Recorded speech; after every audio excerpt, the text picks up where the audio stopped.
Glenn, where are these 6 pianos from? Well, we're fortunate here in Auckland that Auckland Live owns 6 concert grands.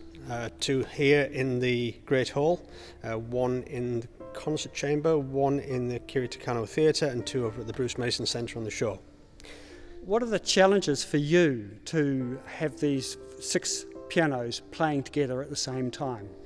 Well, obviously all 6 have got to be exactly in tune together, in unison, which isn't a huge challenge, but getting the pianos to sound the same, sufficiently the same that there's not an imbalance in the performance is a bigger challenge.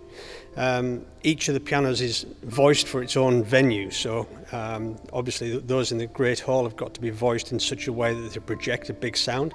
The piano, for example, in the Concert Chamber is primarily a recital piano, so it doesn't need to have such a big sound. But we are fortunate that we have 2 action mechanisms for most of our pianos, and so we can swap and chop and change, and that in effect is giving us double the options for sound.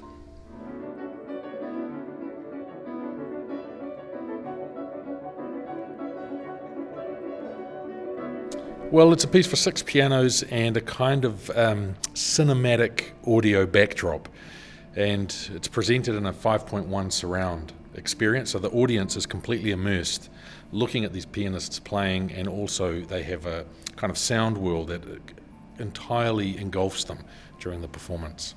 What's the inspiration for the piece? There's a movie called Planetary which moved me very deeply, and it's to do with, well, basically the future of the planet and of us as a species.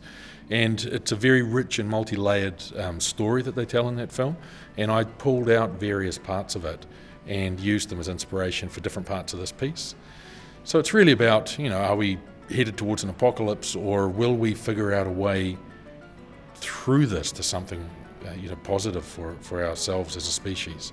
And so they kind of were the backdrop to these ideas I had for different parts of the piece. Why 6 pianos? Or why not is the answer, really. I mean, if you get a chance to write for 6 pianos, you can't say no. So I was approached by a group in the UK called Piano Circus, and they originally commissioned the work.